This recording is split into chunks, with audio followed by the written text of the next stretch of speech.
ఈరోజు మేము మీకు ఒక ప్రత్యేకమైన వ్యక్తిని పరిచయం చేయబోతున్నాం. ఇతని పేరు పల్లం పిచ్చయ్య. ఖమ్మం జిల్లా సత్తుపల్లి మండలం కాకర్లపల్లి అనే గ్రామంలో నివసిస్తున్నాడు. ఒక సాధారణ మధ్యతరగతి కుటుంబానికి చెందిన ఈ వ్యక్తిలో అసాధారణమైన ప్రతిభ దాగి ఉందని మాకు తెలిసింది. పల్లం పిచ్చయ్య ఒక అద్భుతమైన చిత్రకళా ప్రావీణ్యుడు.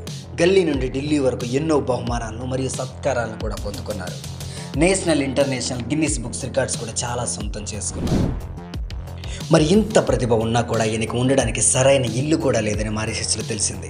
వెంటనే వారి దగ్గరికి వెళ్ళి వాళ్ళతో మాట్లాడిన తర్వాత మాకు అర్థమైంది ఏంటంటే ఇద్దరు వారి భర్తలు ఎంతో కష్టపడుతూ రెయిన్బోలో పనిచేసుకుంటున్నారు. కానీ వారిలో ఉన్న ప్రతిభకు సరైన సహకారం లేక ఇంకా అదే 4 గోడల మధ్య జీవనం సాగిస్తున్నారు. ఎలా అయినా సరే ప్రతిభావంతుడిని ప్రజల ముందుకు తీసుకొని రావాలని చాలా ట్రై చేశారు. కానీ కొన్ని అనివార్య కారణాల వల్ల చాలాసార్లు ఈయనతో చేసేటటువంటి ఇంటర్వ్యూ పోస్ట్పోన్ అవుతూ వచ్చింది. అండ్ ఫైనల్గా వాటన్నింటినీ దాటుకొని పట్టు వదలకుండా ప్రయత్నం చేస్తూ ఎట్టకేలకు ఈరోజు మీ ముందుకు తీసుకొని రాబోతున్నాం. మరి ఇంకెందుకు ఆలస్యం, లెట్స్ స్టార్ట్ అవర్ షో.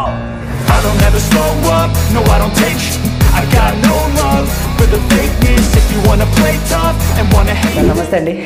నమస్కారం సార్. ఎలా ఉన్నారు? చాలా బాగున్నారు సార్. ఓకే, ఫస్ట్ టైం అనుకుంటా మీరు ఇలాంటి ఇంటర్వ్యూ ఒకటి ఫేస్ చేయడం. అవును సార్. ఎప్పుడైనా అనుకున్నారా మీరు ఒక ఇంటర్వ్యూ ఫేస్ చేస్తారు, నేను ఒక రోజు మాట్లాడాలని? నేను ఎప్పుడు అనుకోలేదు. ఓకే, కానీ ఎప్పుడన్నా జరిగితే బాగు అని అయితే అనుకోవటం జరిగింది. ఒక ఆశ అయితే ఉంది. ఉన్నది అవకాశం ఎట్లా వస్తుందని కూడా ఎదురు చూశాను. ఓకే, సరే ఈ సందర్భాన్ని బట్టి అవకాశం కల్పించారు. అయితే మీ యొక్క ఆర్టిస్ట్ కెరియర్ అసలు ఎలా స్టార్ట్ అయింది, ఎప్పుడు స్టార్ట్ అయింది సార్? నేను చదువుకునేటప్పుడు చిన్న చిన్న బొమ్మలు వేసేవాడిని. ఆ బొమ్మలు వేస్తుంటే నన్ను ప్రతి టీచరు, తర్వాత ఉపాధ్యాయుడు చాలా బాగా వేస్తున్నావురా, మరి మంచి బొమ్మలు వేస్తావు, లైఫ్లో ఆర్టిస్ట్గా స్థిరపడవచ్చు అన్నారు. సరే అదేదో నాకు చెప్పినట్లుగా అనిపించిందిలే, కానీ అదే నాకు జీవితం అయిందని నేను అనుకోలేదు. చివరిలో మాత్రానికి బాగా నాకు అట్రాక్షన్ అయిపోయింది. ప్రతి ఒక్కళ్ళు కూడా ఎంకరేజ్ చేయడం వల్ల నేను ఆర్టిస్ట్గా మొదలుపెట్టాను. ఇది 1988 నుంచి మొదలండి. 1980 నేను ఇంకా పుట్టలేదు. అక్కడ నుంచి నేను ఇటు చదువుకుంటూ అటు డ్రాయింగ్లు వేయటం, ఈ చదువులో కూడా మినిమం ఫస్ట్ క్లాస్ స్టూడెంట్ లాగా రావటం, ఆ తర్వాత దానితో పాటుగా చిత్రకళలు కూడా బాగా బొమ్మలు వేస్తుంటే నాకే ఒక రకంగా నేనే ఆర్టిస్ట్ అవ్వాల్సిందే, ఇక తప్పదు. ఈ బొమ్మల్లో ఏదో కొత్త చైతన్యాన్ని తీసుకురావాలంటే మనం కష్టపడాల్సిందే అనుకున్నాను.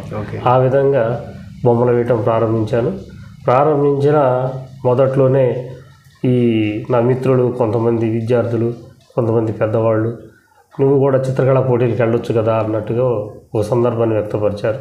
అప్పుడు నాకు తెలియదు ఎక్కడ చిత్రకళా కేతలు ఉంటాయి, ఎవరు కండక్ట్ చేస్తున్నారు అనేది ఇప్పుడున్నంత చొరవ అప్పుడు ఉండేది కాదు. దానివల్ల ఏమవుతుందంటే ఎప్పుడన్నా న్యూస్ చూస్తే ఆ న్యూస్లో వచ్చిన అడ్రస్, అప్పుడు మనకి ఇప్పుడంటే ఫోన్లు ఉన్నాయి కానీ అప్పుడు అంతా లెటర్ రాసి ఆ లెటర్ వాళ్ళు అనుమతి పొంది మళ్ళీ మనకు వచ్చేసరికి వారం టైం పట్టేది. ఈ వారం టైంలో మనం దాని గురించి టెన్షన్ పడుతూ ఎప్పుడు వస్తుందా అని చూసేవాళ్ళు. వచ్చేది, దాన్ని బట్టి వాళ్ళు చెప్పిన సబ్జెక్టుకి మేము డ్రాయింగ్ చేసేవాళ్ళు. చేసినప్పుడు వాళ్ళు యాక్సెప్ట్ చేసేవాళ్ళు. తర్వాత కాంపిటీషన్లో నేను మొదటిసారిగా 93లో పాల్గొన్నాను. 93లో నవరంగ చిత్రకళా నికేతన్లో పాల్గొన్న తర్వాత నాకు స్టేట్ లెవెల్లో సెకండ్ ప్రైజ్ వచ్చింది. అప్పుడు నాకు ఏమనిపించిందంటే నేను చిత్రకళలో రాణించగలను అనేది ఒక నమ్మకం కలిగింది. ఇక అక్కడి నుంచి నేను ఇటు చదువుతూనే దాన్ని ప్రాక్టీస్ చేశాను. ఆ తర్వాత దాంట్లో డిప్లొమా చేశాను, తర్వాత టీటీసీ చేశాను. ఇప్పుడు 2014లో తెలంగాణ వచ్చిన తర్వాత కళాకారులకు ఏదో పార్ట్ టైం జాబ్ అని హై స్కూల్ లెవెల్లో డ్రాయింగ్ టీచర్ పోస్టులు ఇచ్చారు. అది కేవలం పార్ట్ టైమే, పర్మనెంట్ కాదు, కాంట్రాక్ట్ బేసిక్ మీద చేస్తాను సార్. కాకర్లపల్లి అని తెలిసింది. స్వస్థలం కాకర్లపల్లి లేదా ఎక్కడి నుంచి వచ్చి ఇక్కడ? లేదు, మొదట్లో సత్తుపల్లిలో ఉన్నాము. సత్తుపల్లిలో అంతే 98 వరకు ఉన్నాం. 1998 వరకు ఉన్నాము. ఉన్న తర్వాత ఇక్కడ మేము 3 అన్నదమ్ములం అయితే కొద్దిగా ఇబ్బందిగా ఉంటుంది అని మా నాన్నగారు సలహా ఇస్తే దాంతోపాటుగా అక్కడ గవర్నమెంట్ ల్యాండ్ కొంత ప్రపోజల్ చేస్తే వెళ్ళాము. అక్కడికి వెళ్ళి 20 సంవత్సరాలు అవుతుంది సార్. ఇప్పుడు ప్రజెంట్ అయితే కాకర్లపల్లి సెట్. అయితే మీ గురించి మా టీం రీసెర్చ్ చేస్తున్న సమయంలో సార్ ఒకానొకప్పుడు అంటే 90s ఆ టైంలో పల్లం పిచ్చయ్య గారి పేరు చాలా గొప్పగా వినిపించేదంట. అంటే పెద్ద ఆర్టిస్టులు లైక్ అప్పుడు ఫ్లెక్సెస్ ఏం లేవు అవును ఆ టైంలో. మీరే అంటే గోడల మీద పేరు షాప్ పేరు రాయటం అవును తప్పకుండా మాకు మీకే వర్క్ బాగుండేదంట. అలాంటి ఒక పెద్ద స్థాయిలో ఉన్నటువంటి పల్లం పిచ్చయ్య ఈరోజు ఎక్కడో ఒక చిన్న పాటి ఉద్యోగం చేసుకోవడం ఏంటి, ఆ స్థాయి నుంచి ఈ స్థాయికి మీరు ఎలా వచ్చారు, ఏంటి కారణం, అంటే మిమ్మల్ని ప్రభావితం చేసిన కారణం? సార్ నేను డిప్లొమా చేసిన తర్వాత అందరూ డ్రాయింగ్ మాస్టర్ అవుతారు అనే ఉద్దేశం మీద బాగా ఉండేది. ఆ సందర్భంలో జాబులు అయితే లేవు, అసలు ఆర్ట్ టీచర్ పోస్టులు తీసేశారు అన్నట్లుగా అనిపిస్తుండేది, చెప్తుండేవాడు. సరే చేసిన డిప్లొమా ఏంటి ఆర్టు, మనం కమర్షియల్గా బోర్డులు రాసుకుందాం, తర్వాత పెళ్లి బ్యానర్లు ఏదో సమ్ ఎక్స్ వర్క్ అయితే ఉంటుంది అనేది మేము చేయడానికి ప్రయత్నం చేసాం. ఈ ప్రయత్నంలో ఫ్లెక్సీలు వచ్చాయి. ఓకే, ఫ్లెక్సీలు వచ్చిన తర్వాత కూడా మాకు వర్క్ కొద్దిగా మొదట్లో ఆ ఫ్లెక్సీల మీద వీళ్ళు చేయించలేకపోయినా మాతో ఎక్కువ చేయించేవాళ్ళు.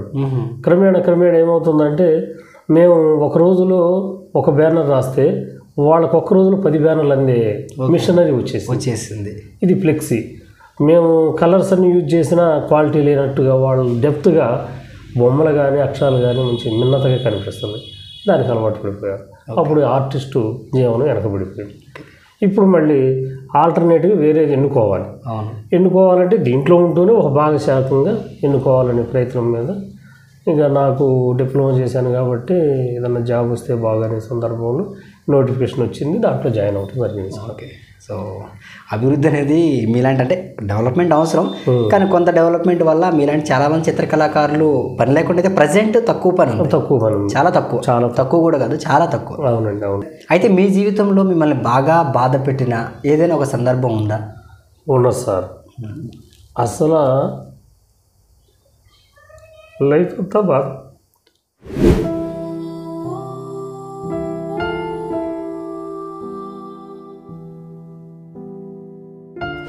నేను మల్టిపుల్గా కష్టాలు ఉంటాయి ఎదుర్కోవాల్సిందే అనే సందర్భంలో వెళ్ళటం జరిగింది. అనుకోని సందర్భంలో 2004లో పరంజయ మీద నుంచి కింద పట్టడం జరిగింది.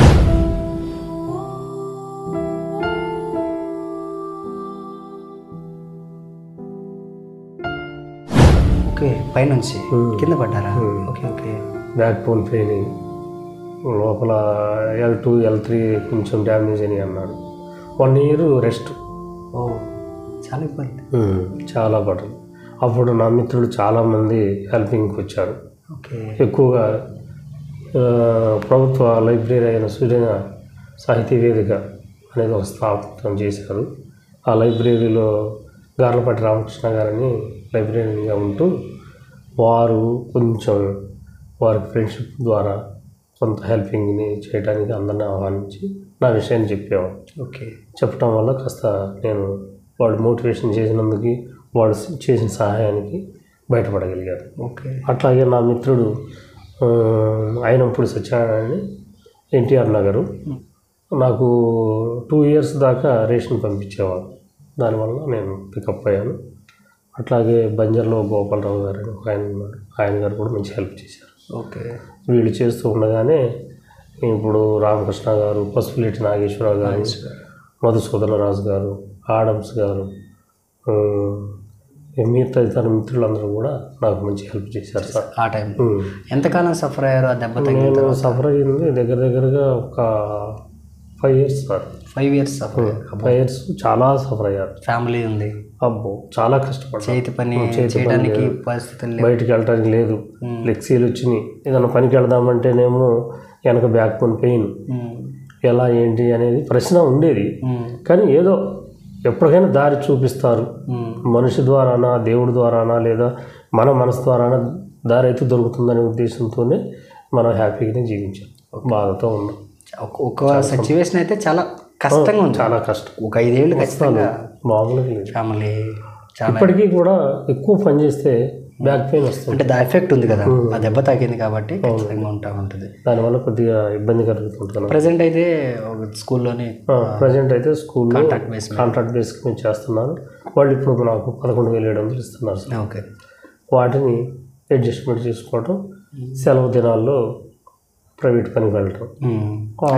ఇంకో పని ఏం చేస్తారు? ఇంకో పని ఏంటంటే ఎవరైనా బండ్లకి నెంబర్లు కానీ ఓకే లేదా ఎవరైనా పెళ్ళిళ్ళకి బ్యానర్ రాయటం అంటే చెప్తుంటే మనకి పరిచయస్తులు ఉన్నారు, స్నేహంగా కానీ లేదా మామూలుగా కానీ కలుస్తారు, వర్క్ ఇస్తారు, చేస్తుంటారు.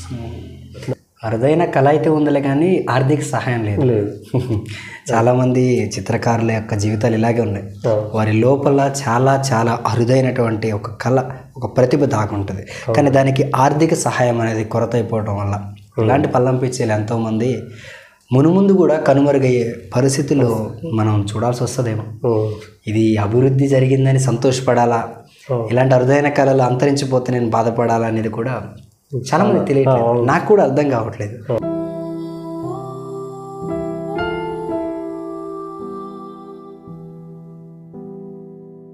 మీ లైఫ్లో మిమ్మల్ని బాగా సంతోషపరిచిన సంఘటన, అంటే బాగా సంతోషపరిచిన సంఘటన, నాకు చిత్రకళ మీద బాగా అమోఘమైన ప్రేమ. ఇది ఒక సామెత చెప్తారు చూసారా, చినిగిన చొక్కా అయినా తొనుక్కో, ఒక మంచి పుస్తకం కొనుక్కో. అవును, కానీ అదే చినిగిన చొక్కా తొనుక్కొని ఒక మంచి చిత్రాన్ని గీయి అని నాకు బాగా అలవాటు పడిపోయింది మీకు. దానివల్ల నాకు తెలుగు రాష్ట్రాలు, తెలంగాణ, అటు తెలుగు రాష్ట్రాల్లో ఎక్కడైనా సరే కాంపిటీషన్లో పాల్గొనే అవకాశం ఉన్నది, పాల్గొంటున్నాను. మీరు వేసే చిత్రాలన్నీ కూడా చాలా సందేశాత్మకంగా ఉంటాయి. అంటే మీ ప్రొఫైల్లో మేము చెక్ చేసినప్పుడు వాటిలో ఉన్న బొమ్మలు లైక్ డ్రాయింగ్స్ ఎంత అంటే చాలా మీనింగ్ఫుల్గా ఉంటుంది. అంటే అంత క్రియేటివ్గా మీరు ఎలా డ్రాయింగ్ చేయగలుగుతున్నారు? అంటే ఎక్కడన్నా నేర్చుకున్నారా, లేకపోతే ఎవరన్నా ఇన్స్పిరేషన్ ఉందా? అది ఎలా జరుగుతుంది అసలు? వాళ్ళు ఒక సబ్జెక్టు నేమ్ ఇస్తారు సార్. ఓకే అండి. ఆ నేమ్కి తగ్గట్టుగా మీరు క్రియేషన్ చేసి ఇస్తారా, లేకపోతే ఎక్కడైనా ఫిగర్ చూసేస్తారా? మోడర్న్ స్టైల్లో ఉండాలి. అలా ఉంటేనే మిమ్మల్ని యాక్సెప్ట్ చేయడానికి కానీ బహుమతి ఇవ్వడానికి కానీ ముందుకు వస్తుంది సంస్థ. ఉన్నది ఉన్నట్టు వేస్తే అందరూ వేస్తారు, అది కొంచెం భిన్నంగా చేసుకోండి, కొంచెం ప్లస్ అవుతుంది అంటారు సార్. ఓకే, అలా ఆలోచించిన ఈ చిత్రాలన్నీ కూడా అంతే సార్. ప్రొఫైల్స్లో నిజంగా చాలా ఎక్సలెంట్. అంటే మీరు వేసిన ఆర్ట్లో చాలా మీనింగ్ ఉంటుంది. అంటే ఆ కవర్ పేజ్ చూస్తే చాలు లోపలే ఉంటుంది అర్థమైంది. అవును సార్. అంటే చాలా రకాల పుస్తకాలకు కూడా ఫస్ట్ పేజ్ మీరే డిజైన్ చేశారన్న. ఎన్ని పుస్తకాలకి వేసి? మొత్తం 10 పుస్తకాలు చేసి. ద బెస్ట్ ఏంటది అన్నిట్లల్లో? అన్నిట్లలో మీకు బాగా ఇష్టమైంది? బాగా ఇష్టమైంది తాత చెప్పిన కథలని. చిన్న పిల్లలకి అది మధుసూదన్ రాజు గారు అని టీచర్ రాశారు సత్తుపల్లి. వారు రాసిన పద్యాలు చదువుతుంటే నాకు కొద్దిగా ఇన్స్పిరేషన్ అనిపించింది. దానికి ఒక మాస్టారు 4 పిల్లల్ని ఎదురు పెట్టుకొని చెప్తున్న సందేశాన్ని ఇవ్వమన్నారు, అది ఇచ్చాను. చాలా బాగా అనిపించింది నాకు. ఇది ఇంకెవరైనా చూస్తే ఓ మాస్టర్ ఇలా పాఠాలు చెప్తే బాగుంటుందేమో అనిపించేటట్టు చేశాను సార్. నాకు చాలా బాగుంది. చాలా బాగుంది. కరోనా లాంటి విపత్కర పరిస్థితుల్లోనే మనుషులు, అంటే జనాలందరూ కూడా ఇంట్లోంచి బయటికి రావాలంటేనే భయపడిపోయే పరిస్థితులు. అలాంటి పరిస్థితుల్లో మీరు కరోనా అవేర్నెస్ మీద అవగాహన కార్యక్రమాలు చేశారు. ఆ థాట్ ఎలా వచ్చింది? అంత ధైర్యం ఎలా చేశారు? అవునవును, మంచి క్వశ్చన్ అడిగారు సార్. ఎందుకంటే అప్పట్లో లైఫ్ ఈజ్ డెత్ సమస్య లాగా ప్రతి ఒక్కళ్ళు కూడా గజగజలాడిపోతున్నారు. అది ఫస్ట్ టైం ఎంట్రీ అవ్వటం. చాలామంది కరోనా అంటే ఏంటో అనుకున్నారు. అది మన ఏం చేస్తుంది అనేది కూడా కొంతమంది నమ్మకం ఉండేది. ఆ సమయంలో బాగా టీవీ పేపర్ ఫోకస్ని చూసి ఒక్కొక్కడు భయపడిపోయారు, ఇక బయటికి రావట్లేదు. అంత క్రితం వచ్చేవాడు. దాన్ని నేను చూసిన తర్వాత నాకేమనిపించిందంటే ఆ కరోనా ఆకారం డైలీ ఎక్స్పోజ్ అవుతుంది టీవీలో. దాని ఆకారాన్ని మనం తయారు చేసి ఆర్టిస్ట్గా అదొక్కటి మనం ధరించి వీళ్ళందరికీ మోటివేషన్ చేయాలి. మనకి మందు అనేది ఏంటంటే మెడికల్ షాప్లోకి వెళ్తే టాబ్లెట్ ఇస్తాడు, కానీ టాబ్లెట్ వల్ల సాధ్యం కాదు. దూరాన్ని ప్రేరేపణ జరగాలి, మాట మాట్లాడేటప్పుడు మాస్క్ కట్టాలి. ఈ 2 జరిగితే నీ ఆరోగ్యం నువ్వు కాపాడుకున్నట్టే అనేదాన్ని చెప్పాలి. ఓకే, అప్పుడు మన ముఖ్యమంత్రి గారు కేసీఆర్ గారు బాగా దీన్ని ఎస్టాబ్లిషన్ చేస్తుంటే ఆయన గారు ఇన్స్పిరేషన్ తీసుకొని సివిఆర్ న్యూస్లో మాట్లాడి ఆ నెక్స్ట్ నరేష్ గారు అని సిఐ గారి దగ్గరికి వెళ్ళి సార్ ఇట్లా చేస్తున్నా సార్ అంటే వెరీ గుడ్ నాన్న, కంగ్రాచులేషన్, చెయ్యి, నీకు అనుమతి ఇస్తా అన్నాను.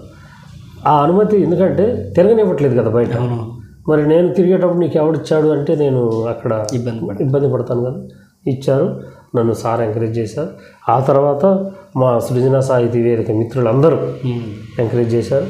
దీనికి ఇక్కడ సిఐ గారు గ్రీన్ సిగ్నల్ ఇచ్చారు. ఆ తర్వాత సింగరేణి పిఓ గారు చారి గారు వారు జెండా ఊపి తిరగమని. నా సొంత డబ్బులతో ఖర్చు పెడుతూ నెల రోజులు ఈ నియోజకవర్గంలో సత్తుపల్లి మండలంలో 22 గ్రామాలు ఏకదాటికి తిరిగి నాకు చాలా సంతోషం అనిపించింది. నాకైతే ఇబ్బంది అనిపించలే. ఎందుకు ఇబ్బంది అనిపించలేదంటే నేను ఏదో చేస్తున్నా, జనం చూసి ఆశ్చర్యపోయి అర్థం చేసుకుంటారు అనే ఉద్దేశమే. నేను అక్కడ డాక్టర్ని కాదు, ఓ యాక్టర్ని కాదు. ఈ ఆకారాన్ని చూసి ఇట్లుంటుందా కరోనా, మనం దూరంగా ఉంటే బాగుంటుంది, 3 అడుగులు దూరం అని చెప్తున్నారు అనేది వాళ్ళకి రావాలి థాటు. వాళ్ళంతా వాళ్ళు జాగ్రత్త పడాలి. ఓకే. దీనికి మన గాదిరెడ్డి రాంబాబు రెడ్డి గారు నువ్వు పెట్రోల్ కొట్టించుకోమని ఆ రోజు ఎంతో ఇచ్చారు, కొట్టించారు. ఇప్పటి వరకు మీ జీవిత ప్రయాణంలోనే మీకు అసంతృప్తిగా మిగిలిపోయిన ఏదైనా అంశం ఉందా? అంటే ఏదైనా సాధించాల్సింది ఉండి సాధించలేకుండా ఆగిపోయింది ఏదైనా ఉందా? అసలు నెక్స్ట్ ఇంకేం చేయబోతున్నారు? అంటే ఇప్పటివరకు ఇంకా పెద్దగా చేయాల్సింది ఏం లేదు, సాధించాల్సిందన్నీ సాధించేశారు చాలా వరకు. నెక్స్ట్ స్టెప్ ఏంటి సార్? ఇప్పటివరకు అయితే సార్ ఇప్పుడు వచ్చిన అవార్డులు అయితే, తర్వాత తెలుగు బుక్ ఆఫ్ రికార్డులు అయితే, తెలంగాణ బుక్ ఆఫ్ రికార్డులు అయితే, వరల్డ్ బుక్ ఆఫ్ రికార్డులు అయితే, మొత్తం టోటల్గా ఉన్న రికార్డ్స్ అన్నీ నా సొంతమైనవి. ఎందుకంటే నా మిత్రులు నన్ను బాగా హెల్ప్ చేసి ఎంకరేజ్ చేశారు. అవే నాకు ఒక లక్షల ఆస్తిలాగా ఫీల్ అవుతున్నారు. ఎగ్జాక్ట్లీ. అవును, సూపర్. ఇక తర్వాత ఒక మంచి ఆర్టిస్టుగా నా గురించి, నేను వేసిన బొమ్మ గురించి తెలుసుకోవాలని ఒక ఆర్టిస్టు ప్రేరేపణ జరిగితే అది సంతోషం సార్. ఓకే. ఆ తర్వాత ఆయన గారు ఇన్ని ఇబ్బందులు ఉన్నా కష్టపడ్డాడు, కొంతవరకు మెరుగుపడ్డాడు, మనం ఎందుకు చేయలేకపోతున్నాం అని ప్రశ్నించుకొని ప్రతి ఆర్టిస్టు గొప్ప ఆర్టిస్ట్ అయితే నాకు అంతకంటే మించింది ఏమి లేదు. ఓకే. మిమ్మల్ని చూసి ఎవరిని ఇన్స్పైర్ అయితే చాలు. అంతే. అంటే ఆర్టిజం అంటే కళ అనేది బతకాలి, అంతే. అంతేనా? నాకు ఒకరోజు భోజనం లేకపోయినా పర్వాలే, ఒకరోజు చినిగిపోయిన చొక్కా దొడుకొని రోడ్డు మీద వెళుతున్నా పర్లా, కానీ ఆర్ట్ని గొప్పగా చూపించాలి, మీ కళను బతికించాలి, అంతే. అదే మీ ధ్యేయం, అంతే. అదే మీ లక్ష్యం. ఆ కళను కూడా ఒక అద్భుతమైన ప్రక్రియలోకి వెళ్ళాలి.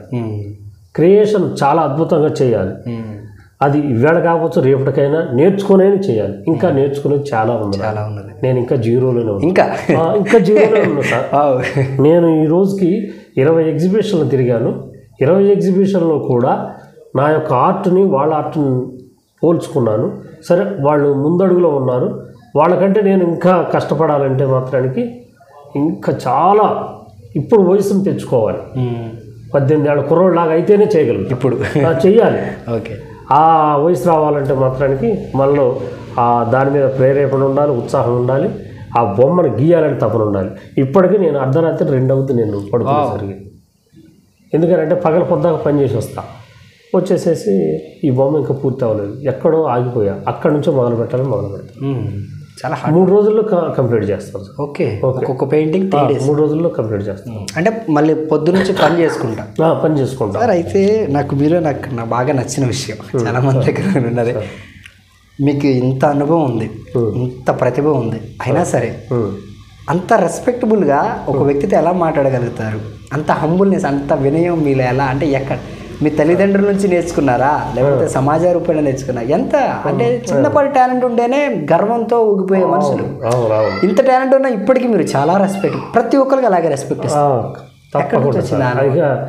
నా మనస్తత్వం ఏంటంటే, మనం ఎంత ఒదిగి ఉంటే అంత ఎదుగుతామనేది ఒక పాయింట్. అవునవును. ఎంత వినయం ఉంటే అంత సబ్జెక్ట్ అవతల నుంచి రాబడతామనేది నాకు ఒక ఆలోచన. ఎంత గొప్పగా ఎదట వ్యక్తిని క్రియేషన్ చేసి నువ్వు చేసిన వర్క్ నేను చాలాగా హ్యాపీగా రిసీవ్ చేసుకున్నప్పుడు అతనిలో ఉన్నదంతా మనకి ఒక టీచర్గా చెప్పగలుగుతాడు. ఓకే. ఓకే. ఇది ఈగో ఫీలింగ్ కాకుండా, అదే నువ్వు ఎంత అనే పాయింట్తో ఓహో ఇదే నన్ను వేసింది, నేను చేయగలను అనే ఈగో నేను చూపించగలిగితే అక్కడతో క్లోజ్ అయిపోతుంది. మనం ఇటు రాబట్టాలి, మనం నేర్చుకోవాలి. అంటే ఇలా అన్నప్పుడు ఒక ఆనందం ఉంటుంది, ఇలా అన్నప్పుడు ఒక ఆనందం. ఈ రెండింటికి తేడా నాకు తెలుసు కాబట్టి ఏ వ్యక్తినైనా, నాకన్నా చిన్నవాడినైనా పెద్దవాడినైనా గౌరవించాలి. నమస్తే సార్ అంటే అదొక ఆనందం వస్తుంది సార్. అవును. తర్వాత బాగున్నారంటే చాలా సంతోషపడతాడు, అరే అతను అడిగాడు అనే ఈ 2 పాయింట్లు మనిషిని మనుగడలోకి నడిపిస్తాయి సార్. నాకు వినుకొండ జస్టిస్ గారని నాకు కొంచెం ఎంకరేజ్ చేశారు. ఆ తర్వాత విజ్డమ్ చారిటబుల్ ట్రస్ట్, తర్వాత శ్రీ రామకృష్ణ ట్రస్ట్, తర్వాత కాకతీయ, ఆ తర్వాత యుఎస్ ఆర్ట్ గ్యాలరీని వారు, వీళ్ళందరూ కూడా నాకు ప్రతి విషయంలో నేను పంపించిన వాట్సాప్ ద్వారా పంపించిన చిత్రాన్ని కొంత మెరుగులు దిద్దుకోండి అని వాళ్ళు నేర్పారు. దాని ద్వారా నేను నేర్చుకోవడం జరిగింది. ఇప్పుడు ఇంకా గొప్పగా మెరుగులు దిద్దుకుంటున్నాను.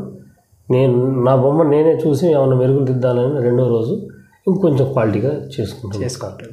ఇది నాకు ఈ సంస్థలు పరిచయం అవటం వల్ల నాకు తెలిసింది. అంత క్రితం ఇక్కడ వరకే నేనే గొప్ప అనుకునేవాడిని. ఇప్పుడు నేను గొప్ప లేదు అక్కడ, నేను ఇంకా ప్రయత్నం చేయాలి అనే ఉద్దేశం మీద వెళుతున్నాను. ఇకపోతే ఇంకొక ప్రయత్నం ఏంటంటే 3D ఆర్ట్ ఒకటి ప్రిపేర్ అవుతున్నాను. అది కూడా త్వరలో ప్రవేశపెడతా. ఎలా చేయాలనేది, ఎలా ఉంటే బాగుంటుంది అనేది కూడా ఒక కార్యక్రమంలో చేద్దాం అనుకుంటున్నాను. దాన్ని కూడా ప్రాక్టీస్ చేస్తాను సార్. ఒక all the best for 3D art. త్వరలో 3D ఆర్ట్ కూడా చేసి ఇంకొకసారి మళ్ళీ కలిసి కూర్చొని మాట్లాడతాం తప్పకుండా. లాస్ట్గా నాకు రవీంద్ర భారతిలో కూడా చిత్రకళా ప్రదర్శన అవకాశం ఇస్తారని మా మిత్రులు మామిడిపూడి హరికృష్ణ గారిని కలవటం జరిగింది. ఆయన గారు ఎప్పుడు రెడీ అంటే అప్పుడండి మీకు అవకాశం ఇస్తున్నానని వారితో చెప్పడం జరిగింది. దానికోసం కూడా నేను చాలా కష్టపడుతున్నాను. మినిమం ఒక 80-70 బొమ్మలు ఉంటే, డ్రాయింగ్ ఉంటే నన్ను యాక్సెప్ట్ చేస్తారని చెప్పారు. దానికోసం కొద్దిగా ఆర్థికంగా ఉన్నా లేకపోయినా నా ప్రయత్నం నేను చేస్తున్నాను సార్. దీనికి ప్రభుత్వ పరంగా కానీ లేదా మామూలు ప్రజల పరంగా కానీ ఎవరైనా స్వచ్ఛంద సంస్థలు కానీ ఎంకరేజ్ చేసి ఏదైనా సహాయం అందిస్తే ఇక నాకు ఇంకా తోడుగా ఉంటుంది. దానివల్ల నేను ఇంకా ముందుకెళ్ళడానికి అవకాశం ఉంటుంది సార్. ఖచ్చితంగా. వ్యూవర్స్ మీరు చూస్తున్నారు కదా, పల్లం పిచ్చయ్య గారికి ఇంకా కొంత ఎనర్జీ, కొంత సపోర్ట్ అనేది వస్తే డెఫినెట్గా ఆయన ఇంకొంచెం ముందుకు వెళ్ళే అవకాశం ఉంటుంది. అండ్ వీడియో చూస్తున్న ప్రతి ఒక్కరు కూడా ఆయనకి సపోర్ట్ చేయాలనుకునే వాళ్ళు డిస్ప్లే మీద కనిపిస్తున్నటువంటి నంబర్కి మీరు కాల్ చేస్తే నేను మీకు సార్ యొక్క డీటెయిల్స్ చెప్తాను. మీరే డైరెక్ట్గా వెళ్ళి కలవచ్చు అండ్ మాట్లాడచ్చు. అండ్ సార్ మీ యొక్క ఫ్యామిలీ కూడా వచ్చారు, ఒకసారి వారిని కూడా పరిచయం చేద్దాం. అండ్ సార్ వేసినటువంటి కొన్ని ఆర్ట్స్ని మేము చూపించే ప్రయత్నం చేస్తాము. And thank you so much sir, పిలవగానే మా షోకి వచ్చినందుకు thank you so much sir.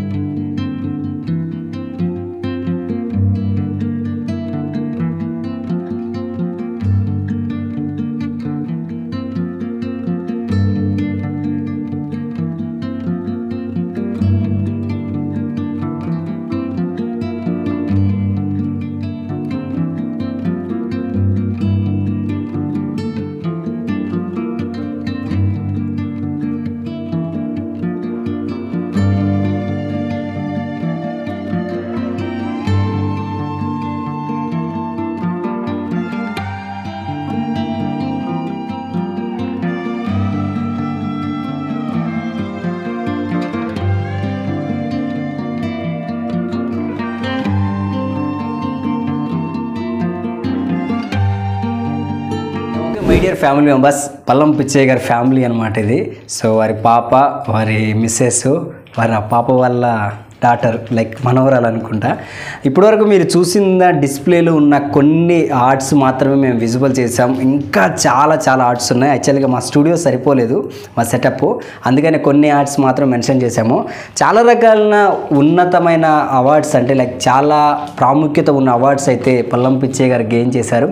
చూడటానికి మాత్రమే సాదా సీదా వ్యక్తిలాగా కనిపిస్తున్నాడు. బికాజ్ ఆఫ్ ఆయన ఒక సాధారణ మధ్యతరగతి కుటుంబానికి చెందిన వ్యక్తి కాబట్టి ఇలా ఇంకా అంటే ఇన్ని అవార్డ్స్, ఇన్ని విజయాలు ఉన్నా సరే ఇంకా అదే ప్లేస్లోనే ఉన్నారు. కొంతమంది స్పాన్సర్స్ ఉంటే ఇంకా చాలా అచీవ్మెంట్స్ మేము చేస్తామని పిచ్చయ్య గారు చెప్తున్నారు. So try to do support them. And ఇప్పటివరకు మీరు చూసిన అవార్డ్స్ అన్నీ కూడా చాలా ఎక్సలెంట్గా ఉన్నాయి, ఇంకా కొన్నే ఉన్నాయి. సో నేను తర్వాత మెన్షన్ చేస్తాను. అండ్ ఇలాంటి వ్యక్తులని ఎంతోమంది మీ ముందుకు తీసుకొచ్చే ప్రయత్నం చేస్తూనే ఉంటుంది answer book Madhu. Thanks for watching, love you all. ముఖ్యంగా ఈరోజు ఒక మంచి ఆర్టిస్టుగా పేరు తెచ్చుకున్నటకు ముఖ్య కారకులైన సృజన సాహితీ సమైక్య వారు గార్లపాటి రామకృష్ణ గారు, చిత్తలూరి ప్రసాద్ గారు, ముల్లేపల్లి మధుసూదన్ రాజు గారు, గండ్ర కిషోర్ కుమార్ రెడ్డి గారు, మరియు గాదిరెడ్డి రాంబాబు రెడ్డి గారు, గట్టె వాసు గారు, పసుపులేటి నాగేశ్వరరావు గారు, తేళ్లూరు ఆడమ్స్ గారు, మరియు కట్టా శ్రీనివాసరావు గారు, నరసింహారావు గారు, అయినంపూడి సత్యనారాయణ గారు, వీరందరూ కూడా నాకు పూర్తి సహాయ సహకారాలు అందించారు. వారికి పేరు పేరున నా యొక్క అభినందనలు. అలాగే ఇంకా ఎవరి పేరైనా చెప్పలేక మర్చిపోయినట్లయితే నన్ను క్షమించగలరని మనవి. మీ అందరికీ నా యొక్క ధన్యవాదాలు. మీ పల్లం Pichaiah. I don't ever slow up, no I don't take I got no love for the fakeness. If you wanna play tough and wanna hate this,